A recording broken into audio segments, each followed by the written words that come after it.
પ્રથમ ક્રમ ધરાવતા સુરત શહેરમાં રસ્તા, પાણી અને ડ્રેનેજ જેવી પ્રાથમિક સુવિધાઓના અભાવે સ્થાનિકો ત્રાહિમામ પોકારી ગયા છે, જેના કારણે પાલિકાના દાવાઓ પોકળ સાબિત થયા છે। ખાસ કરીને વોર્ડ નંબર 29ના પાંડેસરા બમરોલી રોડ પર આવેલા સુખીનગરના રહીશો છેલ્લા 20 દિવસથી ઉભરાતી ડ્રેનેજ લાઇનથી ખૂબ જ હાલાકી ભોગવી રહ્યા છે। સ્થાનિકોએ અનેક વખત રજૂઆત કરી છતાં કોઈ જ નક્કર કામ થયું નહીં। સ્થાનિકોની માંગ છે કે તંત્ર દ્વારા વહેલી તકે આ સમસ્યાનું કાયમી નિરાકરણ લાવવામાં આવે।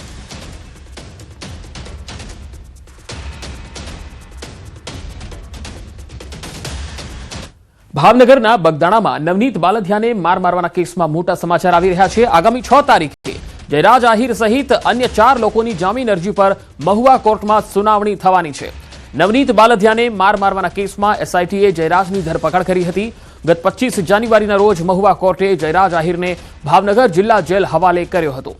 હવે આગામી 6 તારીખે જયરાજ આહિર કુલ 5 લોકોની જામીન અરજી પર સુનાવણી હાથ ધરાશે। જયરાજ આહિર સહિત 5ની જે છે એમની જામીન અરજી પર સુનાવણી થવાની છે। વધુ માહિતી મેળવીએ સંવાદદાતા ભાવનગરથી નીતિન ગોહિલ જોડાયા છે। નીતિન, આ મામલામાં હવે આગળ શું થઈ શકે? જી ચોપંકજ, ચોક્કસ વાત કરીએ તો કે આ સમગ્ર ઘટનાને લઈ અને કુલ 14 આરોપી છે તે જેલ હવાલે કરવામાં આવ્યા હતા। તેમાં ગઈકાલે તે 8 જે આરોપીઓ છે તેમને શક્તિ જામીન છે તે મંજૂર કરવામાં આવ્યા હતા અને મોડી સાંજે તેઓને જેલમાંથી મુક્ત કરવામાં આવ્યા હતા। ત્યારે અન્ય જે બાકી રહેતા જે આરોપી હોય છે, જેમાં ખાસ કરી વાત કરીએ તો નવનીત બાલધિયા દ્વારા જે માર મારવાની ઘટનાના કેસમાં જે જયરાજ આહિર છે તેમનું નામ પણ તેઓ દ્વારા છે આક્ષેપો કરવામાં આવતું હતું અને તેમની પણ સીટ દ્વારા બે વખત પૂછપરછ કરીને બીજી વખત જ્યારે પૂછપરછ માટે બોલાવવામાં આવ્યા ત્યારે તેમની ધરપકડ કરવામાં આવી હતી અને તેઓને પણ જેલ હવાલે કરવામાં આવ્યા। ત્યારે ચોક્કસ કહી શકાય કે ગત 25 જાન્યુઆરીએ આ જે જેલ હવાલે કરવામાં આવ્યો હતો મામલો, તેને લઈને હવે આગામી 6 તારીખે જયરાજ આહિર, નાનુ કામળિયા, તનુ કામળિયા, સંજય ચાવડા તેમજ દિનેશ ઉર્ફે દાદુ સોલંકીની મહુવા સેશન કોર્ટમાં આગામી 6 તારીખે સુનાવણી થશે। નીતિન, આ 5 લોકોની જામીન અરજી પર તો સુનાવણી થશે, પરંતુ આ કેસમાં 8 આરોપીઓ જેલ મુક્ત થયા છે, તો આ બાબતને લઈને હાલ શું અટકળો લગાવવામાં આવી રહી છે? જી વાત કરીએ તો ત્યાંના જે અમુક લોકો છે તેમના દ્વારા આ અંગે એવી અટકળો લગાવવામાં આવી છે અને એવા આક્ષેપો પણ કરવામાં આવ્યા છે કે સાંજની બંદી બાદ આરોપીને જેલમાં મુક્ત કરતા સવાલો ઉઠ્યા હતા અને તેને લઈને પણ કંઈક ને કંઈક છે એ આ જે ભોગ બનનાર છે તેમાં કંઈક ને કંઈક અસંતોષ છે તેવું જણાઈ રહ્યું છે। જી નીતિન, આભાર માહિતી આપવા માટે। બનાસકાંઠાના ગઠમણ ગામે મંદિરમાં ચોરી થઈ ગઈ। પાલનપુર તાલુકાનું આ ગઠમણ ગામ છે, જ્યાં મંદિરમાં તસ્કરો ત્રાટક્યા અને આખી ઘટના સીસીટીવીમાં પણ કેદ થઈ। આ તસવીરોમાં તમે તસ્કરોને જોઈ શકો છો। રાત્રિ દરમિયાન જોગણી માતાના મંદિરમાં પ્રવેશ કરી માતાજીના ચાંદીના છતરની ચોરી કરી ગયા અને ફરાર થઈ ગયા। 500 ગ્રામ જેટલા ચાંદીના છતરની ચોરી કરી ગામમાં લગાવવામાં આવેલા સીસીટીવી કેમેરામાં 3 તસ્કરો કેદ થયા। સીસીટીવી ફૂટેજના આધારે ગ્રામજનોએ તાલુકા પોલીસ મથકે જાણ કરી। તાલુકા પોલીસે આ સીસીટીવીના આધારે હાલ તપાસ હાથ ધરી છે। તસવીરોમાં તમે જોઈ શકો છો। વધુ માહિતી મેળવીએ સંવાદદાતા કિશોર તુવર બનાસકાંઠાથી જોડાયા છે। કિશોર, આ તસ્કરો જે સીસીટીવીમાં દેખાઈ રહ્યા છે તેની કોઈ કડી મળી શકી છે? ચોક્કસથી પાલનપુર તાલુકાના ગઠામણ ગામે મંદિરમાં જે ચોરી થઈ હતી, આ ચોરી જે છે તે ગામમાં મંદિરમાં લાગેલ સીસીટીવી કેમેરામાં કેદ થઈ છે અને 3 શખ્સો છે તે પણ આ સીસીટીવીમાં કેદ થયા છે। આ સમગ્ર મામલે અત્યારે તો પાલનપુર તાલુકા પોલીસે સીસીટીવી ફૂટેજ મેળવ્યા છે અને તેના આધારે અત્યારે તપાસ હાથ ધરવામાં આવી છે। રાત્રિ દરમિયાન જોગણી માતાના મંદિરમાં આ 3 ઇસમો પ્રવેશ કરે છે, માતાજીના ચાંદીના છત્તરની ચોરી કરે છે અને 500 ગ્રામ જેટલું ચાંદીનું છત્તર હોવાનું અત્યારે સામે આવી રહ્યું છે અને આ સમગ્ર જે ઘટના જે ચોરીની છે તે સીસીટીવીમાં કેદ થતા અત્યારે પોલીસે સીસીટીવીના આધારે આ 3 શખ્સોને ઝડપવા ચક્રો ગતિમાન કર્યા છે। પંકજ। જી કિશોર, આભાર માહિતી આપવા માટે।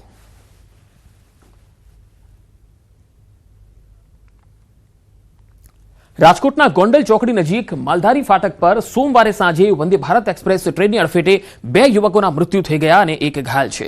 જાણકારી મુજબ વેરાવળથી રાજકોટ આવી રહેલા 4 યુવકો રેલવે ટ્રેક પર સેલ્ફી અને વિડીયો માટે ઉભા હતા, ત્યારે તેઓ ટ્રેનની અડફેટે આવી ગયા, જેમાં 2 યુવકોના મૃત્યુ થયા। બંને મૃતકોનું નામ સંદીપ પટેલ અને સંદીપ કોહલી છે, જ્યારે કપિલદેવ પટેલ નામના યુવકને હાલ હોસ્પિટલમાં સારવાર માટે રખાયો છે અને ચોથો યુવક કુલદીપ કોહલી બચી ગયો છે। ઘટના સ્થળ પરથી પોલીસને એક મોબાઈલ ફોન પણ મળ્યો છે, જેમાં અકસ્માત પહેલા રેલવે ટ્રેક પર સેલ્ફી લેતા હોવાના ફોટોગ્રાફ મળ્યા। પોલીસે આ અંગે વધુ તપાસ હાથ ધરી।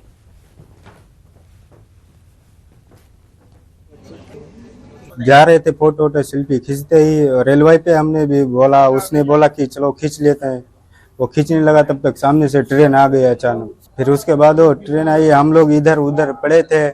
यहाँ घटना ऐसा घटा है, एक आदमी तुरंत दर पे ही खत्म हो गया है, एक को यहाँ लाते लाते हॉस्पिटल में खत्म हो गया है, एक का भी कोई पता नहीं है, कुछ बता नहीं सकते उसके बारे में। कितने दोस्त थे वहाँ पे तुम्हारे? वहाँ हमारे 4 दोस्त थे। રાજ્યમાં ફરી એકવાર ઠંડીનો નવો રાઉન્ડ શરૂ થયો છે। હવામાન નિષ્ણાત અશોક દેસાઈએ કરી છે આગાહી। આજથી 6 ફેબ્રુઆરી સુધી ઠંડીનો ચમકારો રહેશે। 10 થી લઈને 14 ફેબ્રુઆરીમાં ફરીથી ઠંડીનું જોર વધશે। 7 ફેબ્રુઆરી ફરીથી વેસ્ટર્ન ડિસ્ટર્બન્સ આવશે। રાજ્યમાં 15 માર્ચ સુધી ઠંડી રહેશે। વારંવાર તાપમાન ફેરફાર થવાના કારણે શિયાળુ પાકને પણ અસર જોવા મળી શકે છે।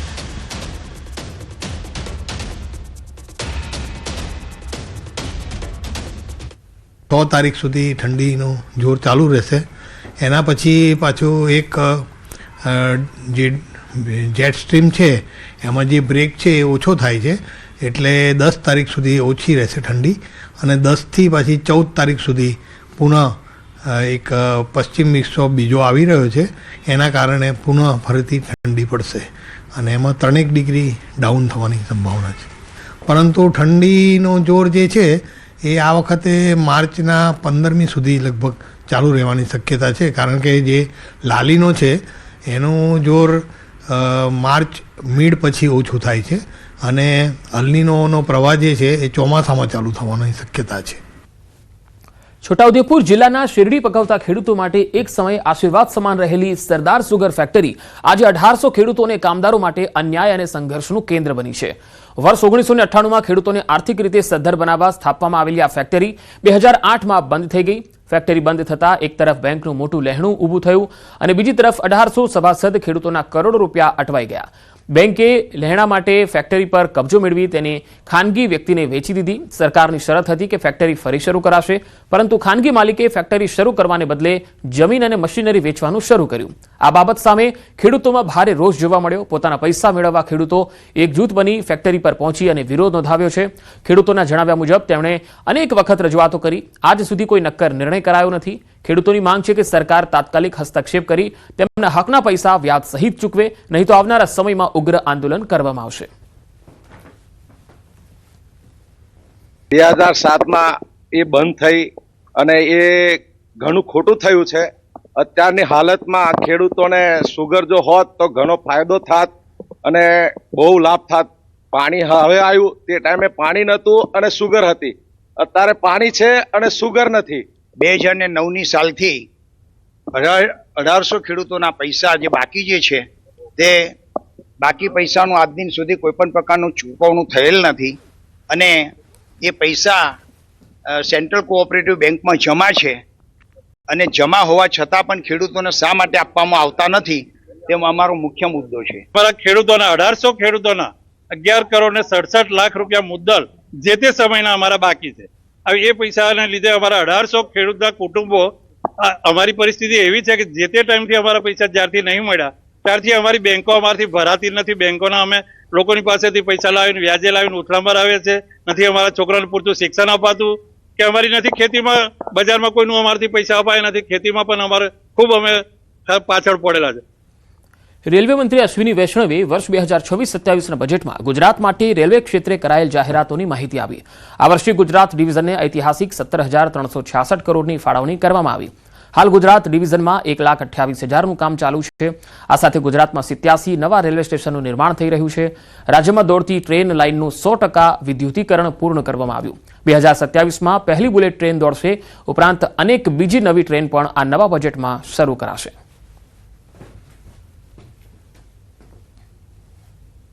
टोटल गुजरात में इंफ्रास्ट्रक्चर के जो जितने प्रोजेक्ट चल रहे हैं वो अभी 1,28,748 करोड़ के चल रहे हैं। इसमें मैसिव इन्वेस्टमेंट, ट्रैक क्रिएशन, नया जो ट्रैक बनाया जा रहा है, स्टेशन डेवलपमेंट का काम, सेफ्टी इन्हांसमेंट का काम और कोचेज और कोचिंग डिपो को में काम उसका है। टोटल अमृत स्टेशन 87 गुजरात को मिले हैं। रीडेवलपमेंट का काम चल रहा है, उसमें पुनर्निर्माण का काम चल रहा है उसमें